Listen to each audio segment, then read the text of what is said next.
So good morning, guys. How are you doing? This beautiful, sunny, hot Ohio day. It's gonna be a cooker. I'll say it like that. We got quite a bit of rain last night for probably half hour, but it was a heavy rain. So it should definitely help the lawns. This one here, it's got some heat stress still on it, but it's bouncing back. We haven't been here in I'm gonna say maybe 3 weeks, but I mean, it looks good. If you guys don't ever know, when you shoot with the GoPros, that's what we use, the GoPro 11 Blacks. If you shoot in hyperlapse, it brings the quality of the video down just a little bit. So whenever I switch it back to what I'm in right now, which is 4K, it looks a lot better. So yeah, I figured I'd throw that out to you real quick. If you don't know, you don't know. But if, hey, maybe you want to shoot some content yourself and make you some videos and post them online, highly recommend it for your business. So since I'm riding solo today, TQ had a bunch of stuff to get done. Believe it or not, kids go back to school in like, I don't know, 3 weeks or so. Crazy how fast summer goes. I feel like they make summer shorter as well. Like, I felt like when we were a kid, I know it always seemed like it went fast, even as a kid, but I felt like we got like a legit 3 months, and I don't feel like the kids get that now. Anyways, I like having the kids off school for a while. It allows us to do some other things, but yeah, she got to get supplies and clothes shopping, all that good stuff done, and you know, things are slowed down enough right now where I'm able to handle all this by myself if I really wanted to. But I did want to say, the cabin property I did earlier, do you guys trim first? Do you mow first? I'll tell you what I do. I just make sure we do a really good job. That's what I do. I don't care if you trim first or mow first, but if you're solo like I am today, it can make a little bit of a difference. So I like to kind of trim first. I am going to utilize the mower to run around here and pick all the trash up, and then you know, obviously I'll run through with the trimmer, and then I'll go ahead and mow. But there's a flip side to that as well. There always is. If you mow first, then you kind of know the areas that you couldn't get with the mower, and therefore you know exactly what you have to trim. So I know some people say two different things. Oh, if you trim first, at least then you can go around and cut up your clippings. I've never had a problem with that. I mean, if you were cutting some really tall stuff that would be like laying there, like real long strands or something, yeah, you'd want to, you know, make sure those were dispersed into the lawn properly. But hey, drop a comment. Let me know what you guys and gals do out there. Do you trim first or do you mow first? I say just make sure you leave a really good quality product whenever you're done. So.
Hey guys, if you would smash the thumbs up button, helps the channel out a lot. It's a lot of work, a lot of extra time to make these videos.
All right, I gotta hydrate.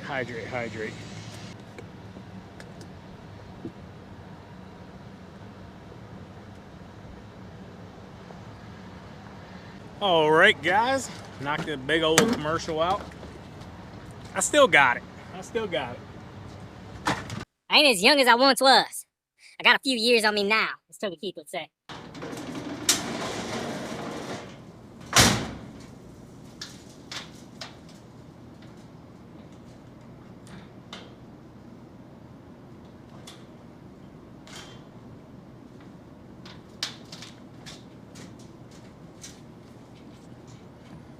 All right, guys, down here at the storage facility, I want to get that one side trimmed down. Just haven't had the time. Then hopefully in the next couple weeks we can get this rock redone up front here.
last week I talked to one of the guys down here, and they said they were going to be taking another house out, and I was actually hoping to record it from the storage facility because it's just right across the street. But by the time I got here, they already have it down, which they've been taking a bunch of these right across the street from our facility down. But right there it is. They're back at the garage right now. They were spraying it with a hose when I first pulled up, but they were shutting it down. They got the hose laying here now to keep down on the dust. But there was quite a few here, and they're almost all gone now at this point. So I'm not sure what their plans are with the area for houses. I'm gonna assume they're probably gonna do like some kind of government housing, maybe like those HUD houses, or oh, what do they call the other ones? I can't think of what it's called. Anyways, we're not real sure. And a lot of like little old cafes and bars and restaurants and stuff in the area. Just this area at its heyday, whenever Canton was, you know, twice its size, it needed a lot of these, like these old bars and stuff. Like a lot of them are still open, but I can remember being a little kid because I just lived right up the road here, a couple of blocks. I went to elementary school right up there. I can remember a lot of these being open, like, and I mean like slammed, especially when Timken was like in its heyday. So this, like, I don't know if you guys understand how big this place is. So our storage facility is right here behind it, but this place, I mean, it's like gigantic. So that's Timken roller bearings is what it was. My grandpa worked here, retired from here, and unfortunately passed away very young. And but anyways, Canton at one point was like 120, 130,000 people, and a lot of them worked here, and a lot of them did extremely well. They lived in these neighborhoods. Like, here's another bar here. Like, I know there's another one right behind that one. Another one here on the corner. I don't remember if there was one there. My Uncle Buck owned one down there. And then my Aunt Tammy and her husband had another one right beside it. Like, there's a lot of bars in this area, like a lot of bars. So them dudes, they used to spend a lot of money, and they made good money. And it's unfortunate to see what the Rust Belt has became. Had a huge storm come through a little bit ago, which is great because we need some more rain. But kind of ended the day. I did a couple more small ones, didn't film, GoPro went dead. But hope you guys enjoyed this video. As always, keep mowing, keep growing, keep making money, boys and girls. We will talk to you later. TQ out. Peace.